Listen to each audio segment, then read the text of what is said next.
శుక్లాంబరధరం విష్ణుం శశివర్ణం చతుర్భుజం ప్రసన్నవదనం ధ్యాయేత్ సర్వవిఘ్నోపశాంతయే అగజాన పద్మార్కం గజానన మహార్నిశం అనేకదంతం భక్తానాం ఏకదంతం ఉపాస్మహే.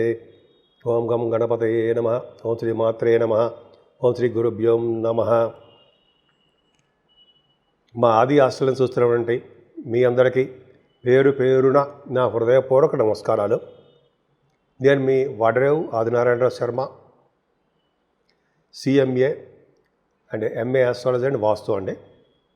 నా సెల్ నెంబర్ 7075389589 7075389589. మీ జాతకాలు చూపించుకోవాలనుకుంటే ఇప్పుడు నేను చెప్పిన నెంబర్కి మీరు ఫోన్ చేయండి. Date of birth, time of birth, place of birth 3 ఉండాలండి.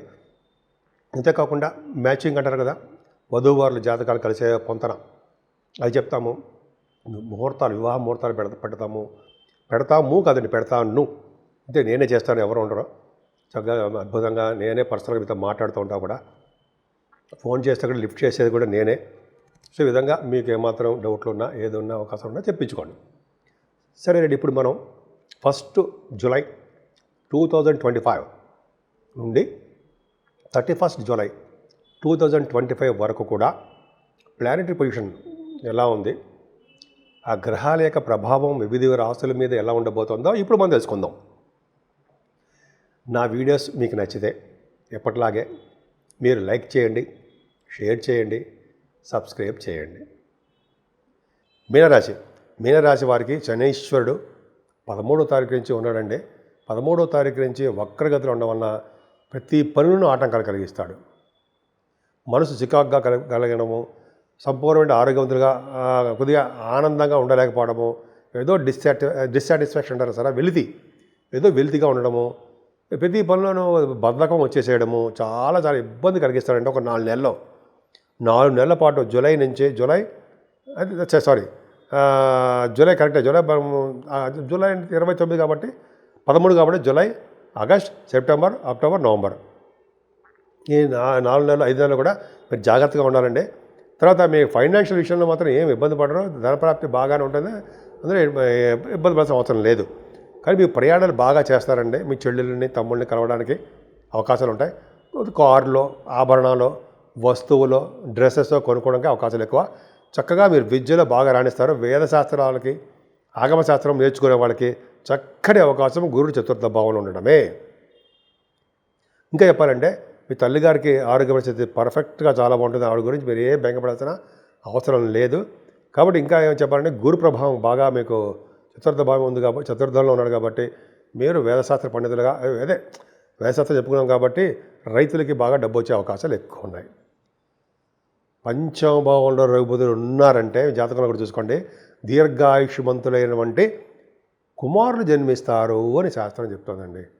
అంటే మీ పుట్టే పిల్లలు ఎక్కువ కాలం బతుకుతారు, ఆయుష్ ఎక్కువ ఉంటుంది, ఆరోగ్యంగా బాగుంటారు, ఐశ్వర్య ప్రాప్తి కలుగుతుంది, మీకు సంతానం వలన అదృష్టం కలుగుతుంది అని శాస్త్రం చెప్తోంది.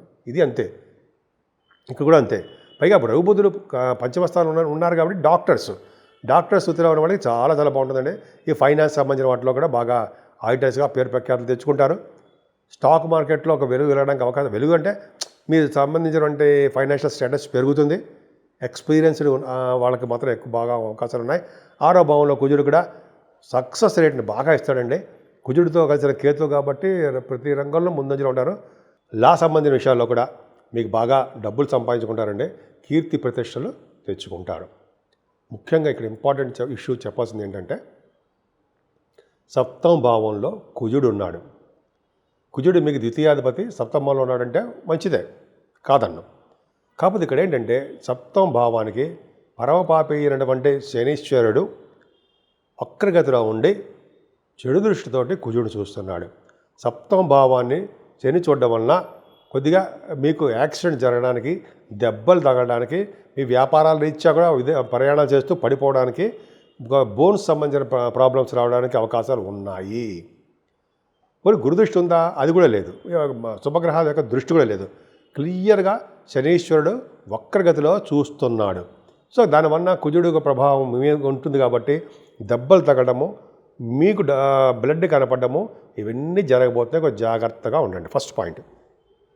రెండో పాయింట్, భార్యాభర్తల విషయంలో కూడా ఇప్పుడు మనస్పర్ధలు, చికాకులు, కోపావేశాలు, ఫైటింగులు, చిన్న ఫైటింగులు అంటే ఫైటింగ్లు కాదనుకోండి, మిమ్మల్ని భయపెడుతున్నాడు కాదండి, జరగబోయే చెప్తున్నాను. ముందు జాగ్రత్తగా ఉంటారు, మనం అవన్నీ చేయకుండా ఉంటామని. సో ఇవన్నీ కూడా ఇబ్బందికరంగా ఉంటుందండి. కొంచెం జాగ్రత్తగానే ఉండాలి మనం అంటే మీనరాశి వాళ్ళకి వివాహ వేడుకల విషయంలో కూడా అక్కడ మనస్పర్ధలు రావచ్చు, చికాకులు రావచ్చు. వివాహాల్లో కూడా లేకపోతే వివాహ సంబంధాలు కుదుర్చుకునేటప్పుడు కూడా మీకు పట్టాను కుదరవు, పోట్లాట్లు తగాదాలు రావడానికి అవకాశం ఉంది. ఏదేమైనా మీకు తలవంతలముకోవచ్చు ధనయోగము, మీకు ఉద్యోగ ప్రాప్తి, సాఫ్ట్వేర్ వాళ్ళకి అద్భుతం ప్రపంచం, ఇవన్నీ చాలా బాగున్నాయి. అవన్నీ ఏమాత్రం కూడా ప్రాబ్లం లేదుండే. మీ వ్యాపార అభివృద్ధి దినదిన ప్రవర్ధమానం అవ్వడము, ఫారిన్ కంట్రీస్ వెళ్ళడము, ఇవన్నీ సర్వసామాన్యంగా జరిగిపోతూ ఉంటాయి. ప్రొఫెషనల్గా మీకు బాగా మంచి ప్రొఫెషనల్గా మంచి పొజిషన్కి రావడము, ప్రమోషన్స్ రావడము, ఇవన్నీ జరగబోతున్నాయండి మీకు. పైగా బ్యాంకింగ్ రంగంలో ఉన్న, విద్యా సంస్థలో ఉన్న, కంప్యూటర్ సాఫ్ట్వేర్స్ ఏమన్నా ఉద్యోగస్తులు ఉన్నారు కదా, వాళ్ళకి, గవర్నమెంట్ అధికారులకి, ఇలాగా చాలామందికి వాళ్ళ విద్యలో బాగా అంటే ఉద్యోగ ప్రాప్తి బాగా ఉందండి. ముఖ్యంగా మీరు వేదశాస్త్రంలో ఉన్న వాళ్ళకి, ఆగమ శాస్త్రంలో ఉన్న వాళ్ళకి 10th భావం బాగుందంటే వాళ్ళకి జనరల్గా వాళ్ళకి డెవలప్మెంట్స్ ఎక్కువ ఉంటాయి వాళ్ళకి. అంతేకాకుండా హార్స్ సంబంధించిన వాటిల్లో కూడా మీరు ఉంటారు. హార్స్ రైడింగో అంటే గుర్రాలతో పరిచయమో, గుర్రాలకు సంబంధించిన వ్యవహారాల్లో మీరు ఉంటూ ఉంటారు. అంటే అందరికీ కాదండి, మనం చాలా చోట్ల చూస్తూ ఉంటాం.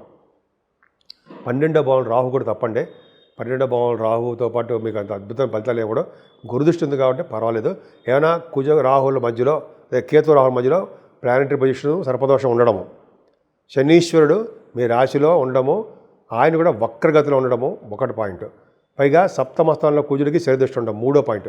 ఈ 3 ప్రభావాలు మీ మీద చూపించబోతున్నాయి. కాబట్టి రాహు కేతువులకి, శనైశ్వరుడికి, కుజుడికి చేతనైనంత వరకు పూజలు చేసుకోవడము, జపాలు చేసుకోవడము, లేకపోతే వాళ్ళకి సంబంధించినటువంటి కార్యక్రమాలు, ఆ టెంపుల్స్కి వెళ్ళడము, తిరునల్లారం అంటాము, మనం మందపల్లి అంటాము, అలాగ ఉంటాయి. శనీశ్వర దేవాలయాలు ఉన్నాయి కదండి, లేకపోతే మన ఊళ్ళో నుంచి శనీశ్వరుడు పూజ చేసుకోవడము వాళ్ళన్న ఈ నెల మొత్తం కూడా బాగుండడానికి అవకాశాలు మీ మీనరాశి వారికి ఉన్నాయి. 12 రాశుల వారికి చెప్పుకోదగ్గ సూచనలు, పరిహారాలు, రెమెడీసు అంటాం కదండి, ఏంటి ఖచ్చితంగా ఉన్నాయండి. ఎందుకంటే మేషరాశి నుంచి మీనరాశి వారికి కూడా ఈ జూలై నెలలో మాత్రం టఫ్ పీరియడ్ అని చెప్తాను నేనైతే. కొంతమందికి బాగుంటుంది. ఎందుకంటే శనీశ్వరుడు వక్రగతిలో ఉండడం వల్ల ఎవరికి కూడా యోగించడండి ఆయన. అంటే చెడు గ్రహాలు వక్రిస్తే చెడు ఫలితాలు అధికంగా ఇస్తారు అంటాం. మీరు భయపడడానికి కోసం చెప్పట్లేదండి. కాబట్టి శనీశ్వరుడు ఫస్ట్ పాయింట్, ఆయన వక్రగతిలో ఉన్నాడు. రాహుకేతుల మధ్యలో ప్లానెట్స్ పొజిషన్స్ అన్నీ ఉండిపోయాయి. కుజుడికి శనిదృష్టి ఉంది. సో ఇదొకటి చాలా ఇబ్బందికరమైన వాతావరణం. సో ఈ మూడింటి యొక్క ప్రభావం చాలా ఉందండి. అందుకనే 12 రాశుల వారికి చెప్పదగ్గ సూచన ఏంటంటే, ఫస్ట్ శనీశ్వరుని తైలాభిషేకాలతోటి ఆయనని సంతోషపరచడమే. శనీశ్వరుడికి నమ్మకతమ్మకాలతో కొన్ని చాలా ఉన్నాయండి. అవి శనీశ్వరుడు పూజ చేసుకోవడం వలన, తైలాభిషేకాలు చేసుకోవడం వలన, శనీశ్వరుడికి చుట్టూ 11 ప్రదక్షిణలు చేయడం వలన, వస్త్రం సమర్పించడం వలన, ప్రతి శనివారం దర్శించుకోవడం వలన శనీశ్వరుడు వల్ల వచ్చే దోషాలు పోతాయి. సెకండ్ పాయింట్, శనీశ్వరుడికి బాగా ప్రభావం తగ్గాలంటే ఆంజనేయ స్వామి వారికి సింధూరం రాయించవలసిందే. మంగళవారం కానీ శనివారం కానీ చెప్పదగ్గ సూచన, ఖచ్చితంగా మీరు పాటించండి మీ అన్ని రాశుల వాళ్ళు. తర్వాత 3వ పాయింట్ ఏంటంటే, వెంకటేశ్వర స్వామి వారి దగ్గర అఖండ దీపారాధన చేసుకోవడం వలన శనీశ్వరుడు వచ్చే దోషాలు పోతాయి. 4వ పాయింట్, శివుడికి అత్యంత పవర్ఫుల్ గాడ్, ఆయనకి తైలాభిషేకాలు చేసుకుంటూ మల్లెపూలతోటి అభిషేకం, మల్లెపూలతో పూజించడం వలన, మారేడు దళాలతోటి తులసి మాలతో పూజించడం వలన శనీశ్వర స్వామి సంతోషించి మనకి మంచి కలుగేట్ చేస్తుంటాడు. అన్నిటికంటే ముఖ్యమైనది ఏంటంటే గాయత్రి మంత్రం. ఎవరైతే గాయత్రి మంత్రం ఎవరైనా చేయించండి, 100 నిమిషాలు చేసే వాళ్ళకి, తల్లిదండ్రులను పూజించే వాళ్ళకి, గురువు గారిని సేవ చేసుకునే వారికి, అలాగే వేదశాస్త్ర పండితులకి పూజించే వాళ్ళకి, శాస్త్రజ్ఞులకి, వేదశాస్త్ర వాళ్ళకి, అలాగే పేదలకి ఈ పూజ అంటే ఫైనాన్షియల్ హెల్ప్ చేసే వాళ్ళకి శని వల్ల వచ్చే దోషాలు తగ్గుతాయి. సరే, యోగాసనాలు కూడా ఇంపార్టెంట్ అండి, ఆయనకి ఇష్టం. ఇంకోటి ఏంటంటే, కుజుడు కూడా ప్రభావం కుజుడి మీద ఉంది, శని యొక్క ప్రభావం కుజుడి మీద కూడా ఉంది. సుబ్రహ్మణ్యేశ్వర స్వామి ఆరాధన నిరంతరము చేసుకోవాలండి. రాహుకేతుల యొక్క ప్రభావం కూడా తగ్గాలంటే అమ్మవారికి, సుబ్రహ్మణ్య వారికి, వినాయకుడికి పూజ చేసుకోవాల్సిందే. సో శని కుజులు చూసుకోవడం వలన యాక్సిడెంట్స్ తప్పాలి అంటే మాత్రము కుజుడిని పట్టుకోవాల్సిందే. కుజుడు యాక్సిడెంట్స్ని తప్పించేవాడు కూడా ఆయనే కాబట్టి కళ్యాణాలు చేయించుకోవడము, తులసి మాత కంటే ఆయనకి మల్లెపూలతో పూజ చేయడం అండి. ఇప్పుడు మల్లెపూలు వస్తాయి కదండి, మల్లెపూలతో పూజ చేస్తే చాలా ఇష్టం ఆయనకి, అద్భుతమైన ఫలితం అండి. మల్లెపూలు దండైనా సరే వేయడం వల్ల, స్వామికి సుబ్రహ్మణ్య స్వామి కళ్యాణం చేయించడం వల్ల, శనీశ్వరుడు దృష్టి కుజుడికి ఉండడం వల్ల ఆ అపవాదులను తొలగి సంపూర్ణ ఆరోగ్యవంతులుగా 12 రాశుల వరకు ఉండడానికి అవకాశం ఉంది. సో విధంగా మీకు చేతనైనంత వరకు మీ పూజలు చేసుకోండి, మంచి ఫలితాలు పొందండి.